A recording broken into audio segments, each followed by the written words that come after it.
حضور صلی اللہ علیہ وآلہ وسلم نے فرمایا، ایسی عورت کی کوئی نماز قبول نہیں ہوتی جس میں یہ نشانیاں ہوں۔ رسول اکرم صلی اللہ علیہ وآلہ وسلم نے یہ بات بھی بیان کی تھی، جو عورت جوان ہو جائے جب تک سر پر دوپٹہ نہیں ہے اس کی نماز نہیں ہوتی۔ اور آپ نے یہ بھی فرمایا، جو اپنے بالوں کو نہیں ڈھانپتی اس کی نماز بھی قبول نہیں ہوتی۔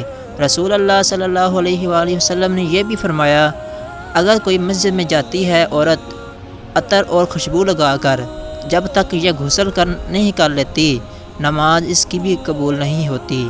اس لیے فرمایا، اے عورتوں کی جماعت، تم میں سے کوئی مسجد میں جانا چاہے تو خوشبو لگا کر نہ جائے جب تک یہ غسل نہیں کر لیتی۔ یہ نماز یا عبادت قابل قبول نہیں۔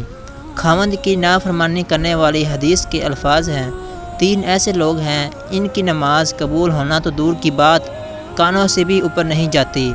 کون سے لوگ؟ غلام مالک کی اجازت کے بغیر دوڑ گیا ہے، وہ جا کر تہجد بھی پڑھے گا، کانوں سے اوپر نہیں جائے گی۔ ایسی عورت جو اپنے خاوند کو ناراض کر کے رات گزارتی ہے، اس کی نماز بھی کانوں سے اوپر نہیں جاتی۔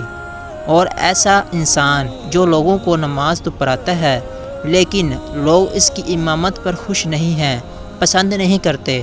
شرط یہ ہے کہ کوئی شرعی سبب ہو، ویسے مزاج کی بات نہ ہو۔